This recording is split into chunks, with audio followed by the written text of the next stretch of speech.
Yeah, so it looks like we're streaming, and so far that zone is working. So, you guys like, same thing, ES futures. If I took you over to SPY, it all looks the same. Basically, there was some sort of movement that happened today, and what happened was there was an imbalance created in the market. And because of that imbalance, we ran out of buyers. We'll show you why we ran out of buyers as far as Fibonacci is concerned. And then price came back to where they remember buyers. Okay. And so that happens to be where? At demand. Okay. And this is how we find a demand zone. So you can see here on a 5-minute chart, again, this is the imbalance. Remember, this is not institutional buying and selling on a 5-minute chart, but as I told you many, many times, you can still use the formations to help you understand where price is going to be. Okay. So now what I'm doing is I took the range, okay, up here, and I drew my fibs from the pivot high into the pivot low, okay, because I was anticipating a bounce right here.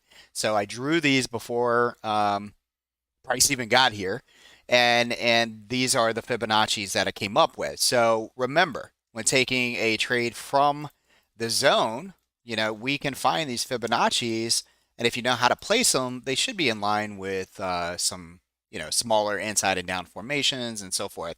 And honestly, the bigger inside and down formation is right up here on the 5-minute, which happens to be the 50. So we'll take those Fibonacci's off, and that's kind of like the blueprint for the market. So the majority of the market probably did the same thing. There was some sort of catalyst. Again, I was at an appointment. I don't know what it was. It doesn't matter. We created what we call a chaotic candle, which is right here. What that does is it leaves too quickly. It leaves the pocket, if you would, so quickly that price orders are not able to be filled in the market. Okay. And then price pushes up, and then it finds some sort of area up here where, hey, we can't move anymore. Now, that area happened to be, it was the 38.2 of the drop based off of the 4-hour chart. Okay. So pretty straightforward. It really is. So one thing that I really want to tell you guys, my members here, is to really focus, okay? Focus on everything, not just a PMZ. I mean, a PMZ is fun, right? But you have to have a pulse on the market. That's what's really going to make you a great trader, to be able to read the market. What I'm hearing across the masses, all right, during the last 2 days or so is that people just don't know what's going on. But you do know what's going on. Price has basically created a little bit of supply, and it's looking for demand. So I teach you how to find that demand zone on many different time frames. Now, let's go ahead and take a look up here. We're going to go to the ES futures. Okay, where are we at? By the way, that BABA trade from yesterday, that was crazy, right? All the way almost up to $6 today. But I also noticed the option went all the way down to 50 cents. Pretty nuts. Anyways, let's pull up. Where did my ES chart go? Here it is. All right, let's go ahead and open this. We'll go over the ES futures really quick, just like we always do. Give you a better insight of what's going on. Now, I showed you the SPX chart right in time, folks. And if you took it, congratulations, because you're making several points to the upside. We also have some traders today who, they took the 30-minute zone. This is the same 30-minute zone that I pushed out over the weekend. Okay. So it's also the same exact zone that we talked about if price were to break down. Okay. If price were to break down here, we were looking for the 30-minute zone. Matter of fact, over at Simpler Trading, I put out a note, okay, a couple days ago that specifically said, if you're looking for a hedge, if you're looking for the market to pull back, the only place that I see it coming back to is the 30-minute zone right now. All right. So there it is. So if you pay attention and you notice that this zone is right here, look at the beautiful move out of it. Unfortunately, I had to go to the hospital. I'm just returning. Very long day at the hospital. But you can see the beauty of it. And see, the PMZ is an intraday trade. This is more of a setup of a set and forget trade, as we say. Okay, so if you like the risk between both of these, which most people wouldn't, okay, then you take the trade. All right, now notice where price stalled here. Okay, this is important. I'm going to show you a trick. When in a downtrend, okay, and it's funny because I've been teaching this for just so long, like so long, so long, right? And when we're in the midst of this happening, okay, for some reason, people forget about it. But this is one of the easiest things to do. See, when we pull back, we look to the left and down for demand zone, okay? When we get there, we're looking for prices to bounce. That's what happened here. The issue is you need to understand as a good trader where to get in and where to get out. How do we figure out where price may stall? That's simple. We take the pivot here, okay, into the pivot low, and notice that the 38.2 is now resistance. I teach this over and over and over and over, and for some reason, people just forget, you know? So you have some steps here. I've already taught you how to find the demand zones, right? And the supply zones. Now, when you take the trade, if you decide to take the trade, you need to understand where price can bounce. This is your risk to reward. Boom, 23.6 and the 38.2. Now, the Fibonacci that I teach is in a downtrend, okay, just like we're doing here, is if price cannot move over the 38.2, we are still in a bear channel. So, my overall thesis is after you take this trade and you're trimming at your targets, is once you get here, you should pretty much lay off, because the overall idea now is that we are going to go sideways to down until bulls can actually close over the bear channel. Does that make sense? Anybody have any questions that's listening right now? Any of you guys?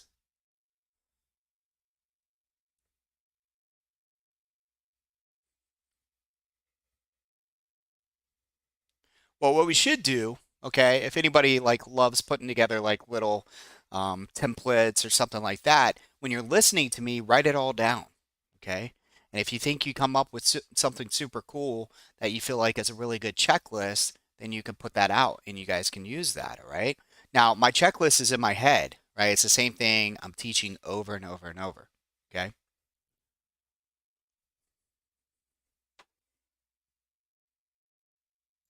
All right. So boom, this worked. 32 or the 38.2. Guess what? You can't get over the bear channel. So what happens now? Well, for me, the 30-minute zone has been hit a couple times here. One, two, and if it comes back and tests again, what is important is that we can establish higher lows, not lower lows in the zone. Okay? Higher lows out of the zone, that's a positive thing, right? And we could basically build off of here. We'll basically flag after a move down. It'll look like this. And tomorrow, maybe you get a break. And that break is either going to send you above the 38.2 or it's going to break you back down. Supply will get weak and then we will head down towards the trendy edge. Now, what I'm seeing across the board is that a lot of traders know, and I understand this, that this is an imbalance here. Okay, this is a demand zone down here. What you might not know is that it's actually just a replica of a zone. Okay, it doesn't have to come back here if it doesn't want to. See, there was a zone here. Okay, price came back and tested that zone and then picked up and then came back to the zone in here. Okay, so a lot of traders who probably learn their supply and demand at an A&W root beer stand, as my grandpa would say, right? Seriously, right? They just learned off some Joe Schmo off of YouTube or something like that who didn't actually attend an accredited supply and demand school. They'll just kind of tell you, oh, yeah, that should work. So while the masses are trying to figure out what the next move is, what if the market is actually just trying to digest the move? See? What if it's just trying to digest? So we need to go to the higher time frames and start to assess what we're actually seeing from a big picture because it's easy to get lost. It really is. It's easy to get lost because what happens is you could be losing today or you're having a hard time, and then your focus is right in front of you and you forget to move your hands and you forget to move your mind and you forget to look around. And then you start to realize, wait a minute, this isn't the only picture for the market, right? I remember what John told me. The big money is on the bigger charts, okay? When we have fun and try to make intraday money, sure, intraday charts. But look at this. Higher lows, higher highs. We simply hit the EMA. We came back a little bit. We are digesting. It's an inside week, folks. What happens on inside weeks, what I'll tell you, is that most people lose the most money during this time frame, okay? Because it's choppy. Everyone's trying to speculate. And see, the news, the media, the talking heads, they know this. It's almost as if they took a supply and demand class, and maybe they did. The best time for them to report and tell you things is during the chop zone, because all you can remember is what's been happening. And anytime a Fed, right, talking head gets on and says, hey, we need to raise this and we got to do this, inflation at this, people get scared. And what happens is people get scared and they push us right into a demand zone. And the smarter money is sitting here and then they buy. And they do this on bigger time frames as well. All right. Let's go ahead and take a measurement of the rally itself into the pivot high. And as you guys can see, we are still hovering around the 23.6. And matter of fact, as long as 38.77 holds, folks, this rally that I am measuring is still bullish according to my Fibonacci. Very straightforward. Okay. Now, when you back that up and you look at a weekly, you can't tell me that you go, oh, wow, that's crazy. I got really chopped up today. And really, the market was just kind of bullish. It's just kind of digesting, right? That's what's actually happening. Nothing else, but you're stuck on the small time frames and you just can't see the bigger picture. Let's go ahead and go into the daily. This is what the daily looks like. I agree with you. It doesn't look amazing. But what is the one thing that you notice about the daily, folks? Actually, tell me two things that you notice about the daily blueprint that I gave you on Sunday. Not today, not yesterday, not Tuesday, not even Monday. I gave it to you 5 days in advance. What do you guys see here?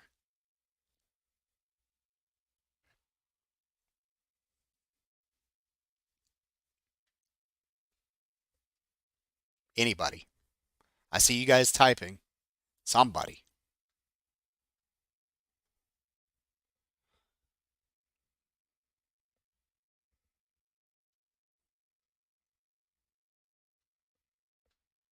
Yeah.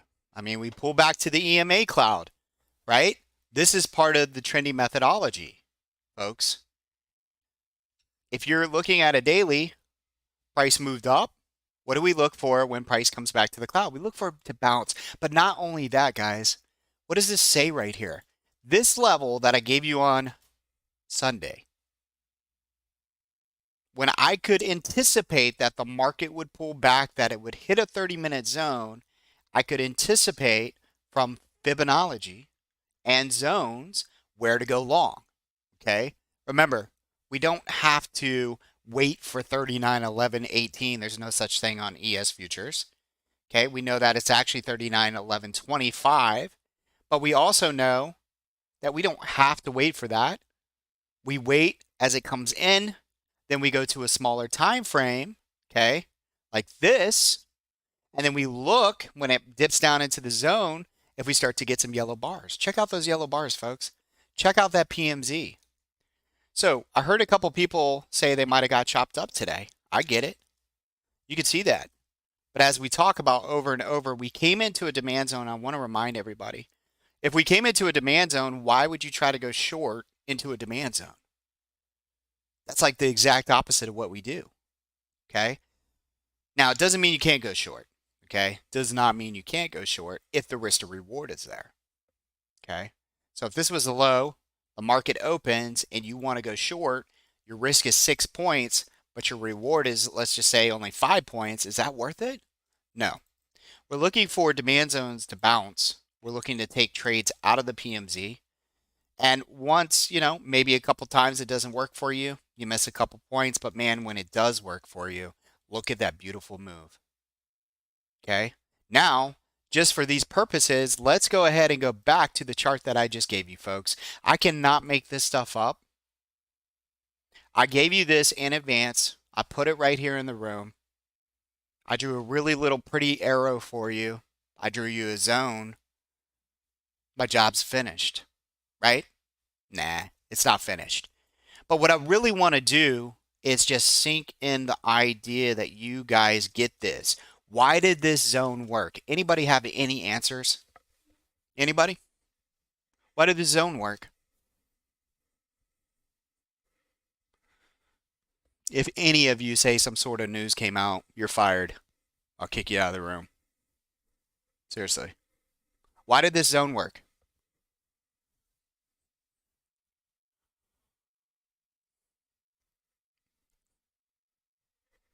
That's the easiest answer. There were more buyers than there were sellers, right? But some of the things that we went over, no, no, no, Nick, no.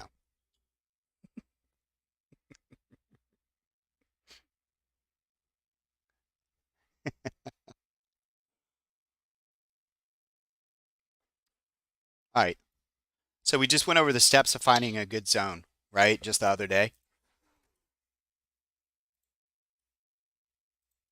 What is the one thing we look for when we go over the zones?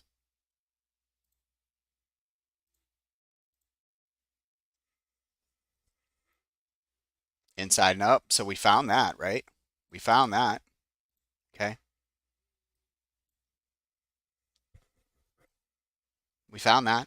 Okay. Is this a fresh zone? Is this a fresh zone, guys? Yes or no?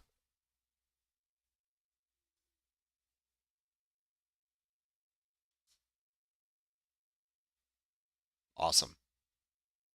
Okay. How do we know that? Because when price left here, price never came back until I gave you this box. Okay. That's why I felt confident to give you the box.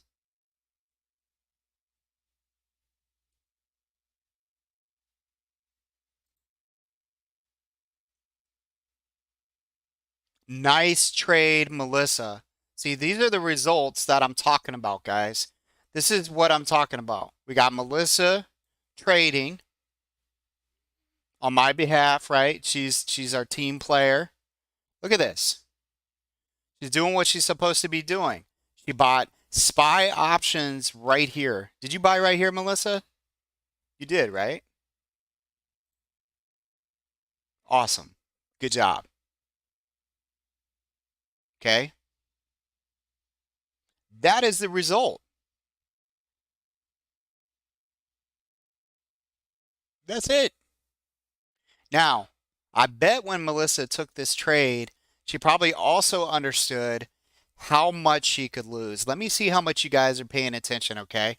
Now, if I were to come over here on SPY, just understand we could trade the SPY and the ES futures over this, okay? We could trade SPY and the ES futures right here, okay? So let's go to ES just really quick and see if we can find that same zone. Okay, there it is right there. This is our PMZ, just so you guys know. So I don't want you to get confused. That's an automated area, okay? But your zone on the ES futures is actually right here. Now, I'm going to test you guys. If you guys can't get this right, I'm putting you in timeout. That means I actually have the ability to put you in timeout in here. I'm going to put you timeout for a couple hours. What that means is you can't see anything, okay? Now, here's my test for you. Ready? If the zone is this wide, 39.31 by 39.26, What is the risk in the SPY?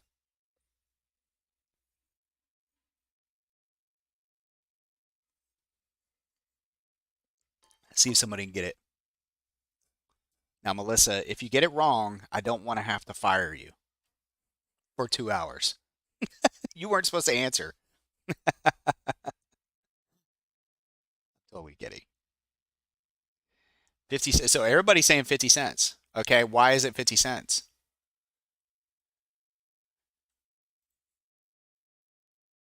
10 to 1. Nice. So you're telling me that the zone is about 5 points wide?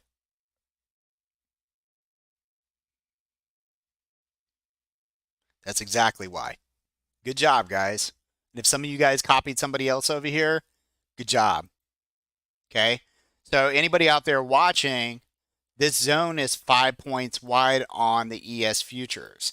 Every 10 points equals $1 in the SPY. So therefore, if Melissa took her shot here at the zone, she knew taking the trade here was a 50 cents risk. If you took a Delta 50 and the option went against you, then Melissa would know that she could lose about 25 to $30. She liked her risk, she took the trade, and now it's paying off. You got more left there? Let me see. So this is another thing that's awesome about Trendy. Our alerts are straight to our Thinkorswim platform. So they're sent here within milliseconds. All right. And you guys could see right here.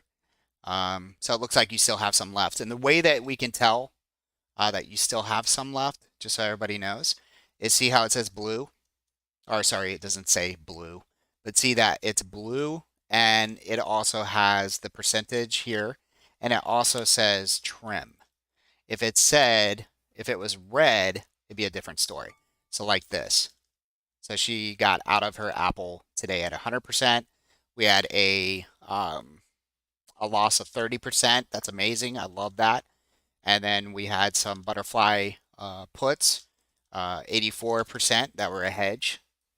And I don't know about you, Melissa, or anybody else. Oh, look at that, 175%, girl. That's how you do it. Boom. Good job. I absolutely love it. Good job. Good job. How many people were okay with that? Cole, you had the aha moment. That's what I'm talking about. But let me tell you something. Can I just be like straightforward with you, upfront with you? We've all had aha moments, and you're still going to have that, oh man, I totally messed up. So be humble with yourself, okay? I always remind everybody, I'm like the Debbie Downer sometimes. Even when you're doing good, I'm going to remind you that life is not going to be precious every single day in the trading world. All right? So just being real with you guys. Because I believe by coaching you that way, next time, you won't be anytime that you're making money, you'll be smart about it. You'll trim, you'll bring your stops up, those kind of things, okay?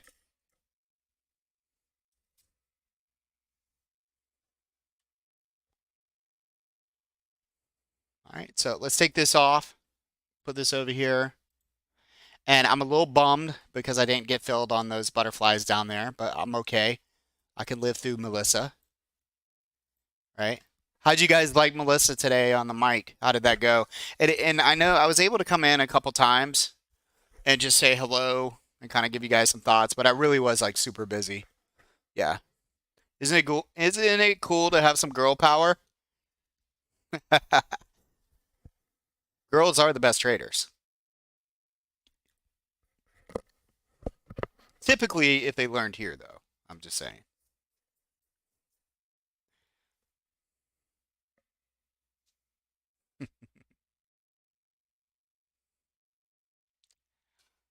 Yeah, that's right. There you go.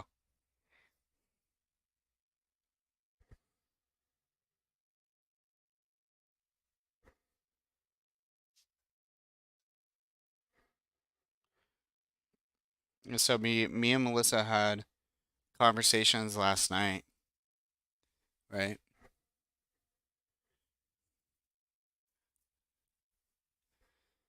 I don't know if she told you guys about that, but it was good. We had good conversations last night. Love it.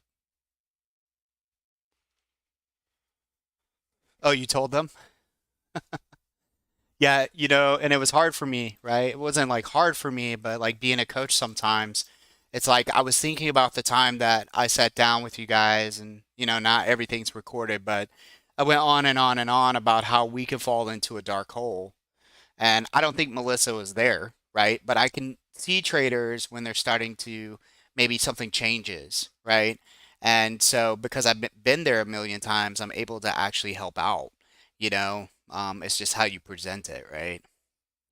My wife always tells me I'm a little abrupt. I don't know if it's because I'm just getting older and I don't have patience like I used to, but I'm learning.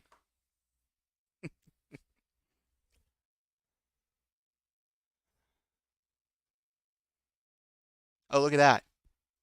It's like I could tweet, talk, and stream at the same time. How did that happen?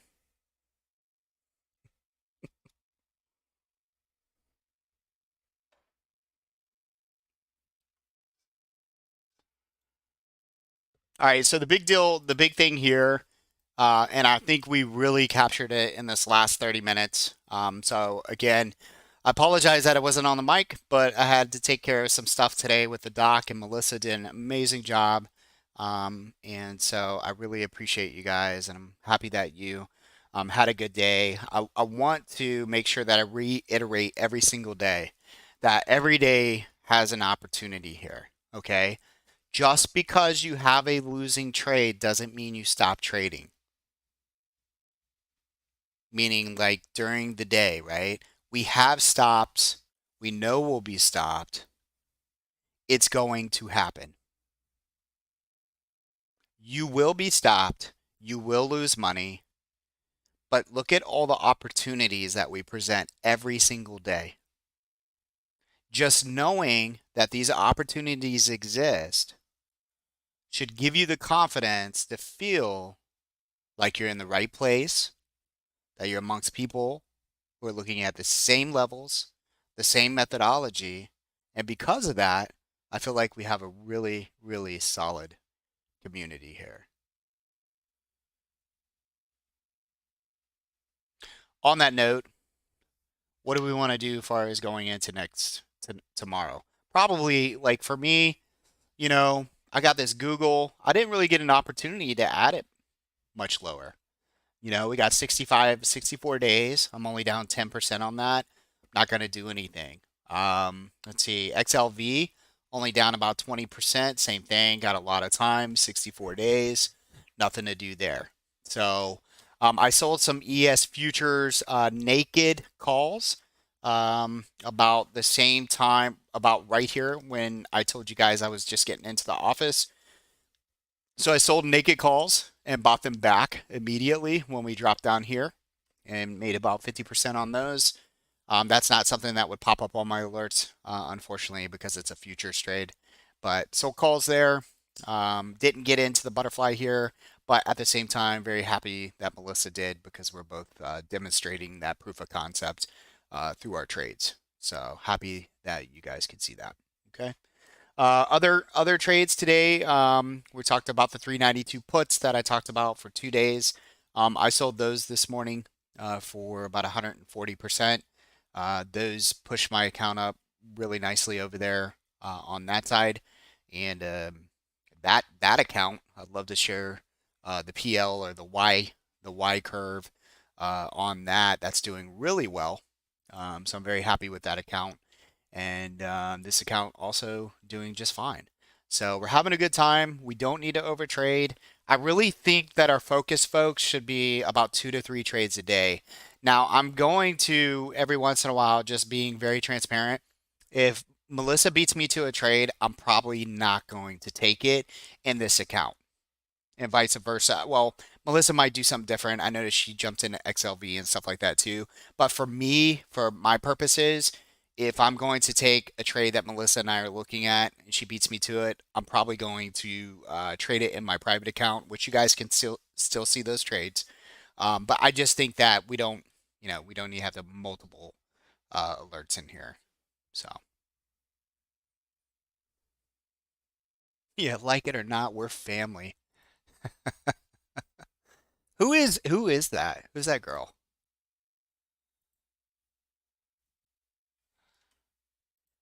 It's amazing.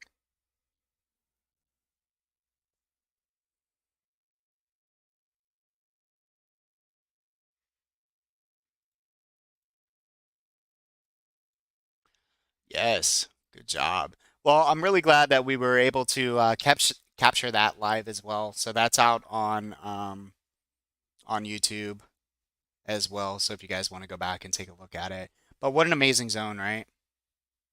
I mean, the zone just works so good. So cool. Anyways, I appreciate you guys. We only have about 2 minutes left. Wait, we got 2 minutes left. Do we have what kind of earnings do we have coming up?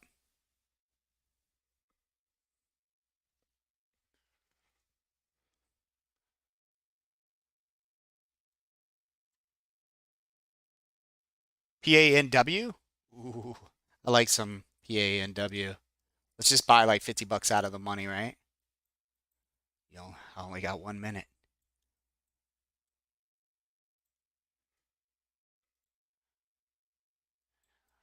Bottom edge, demand over and over and over, inside and down.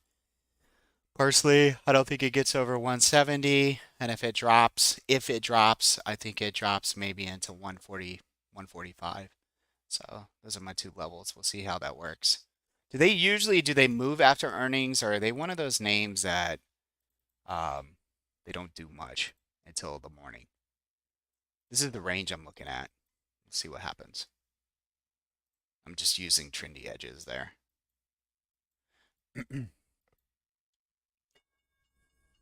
Look at that move. Oh my, oh my, oh my. Yes. I love it, man. Another thing that I want to tell you guys, okay? Another thing that I want to tell you guys is that you got to take these holidays into consideration too. This is something like I can't necessarily teach and I have a hard time expressing it, but it's almost like the same thing over and over. You got a lot of people who are going on holiday next week. Um, it's Thursday, it's Friday Eve, it's time to have a good time. Um, I don't know about you guys, but I'm actually excited for the holidays because I feel like 2022 is probably out of the last 3 years, as far as just like the the the, the bad catalyst out there and all the negativity has got to be like one of the worst years I've ever encountered. Um, Not for myself personally, not for my growth. Like I'm having a really good time. I think I just feel sort of like people are having a hard time. And so it's uh it's an incredible year with some weird stuff going on, and the only way to make it better is just to keep pushing forward and show a lot of gratitude and law of attraction. And I'm just excited for the holidays. And so what I'm getting at is that the market is just kind of flopping around. So don't get too serious right now.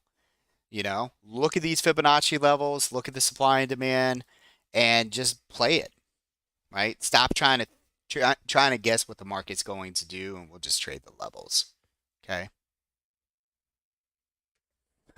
Nice one, high flyer. Good job.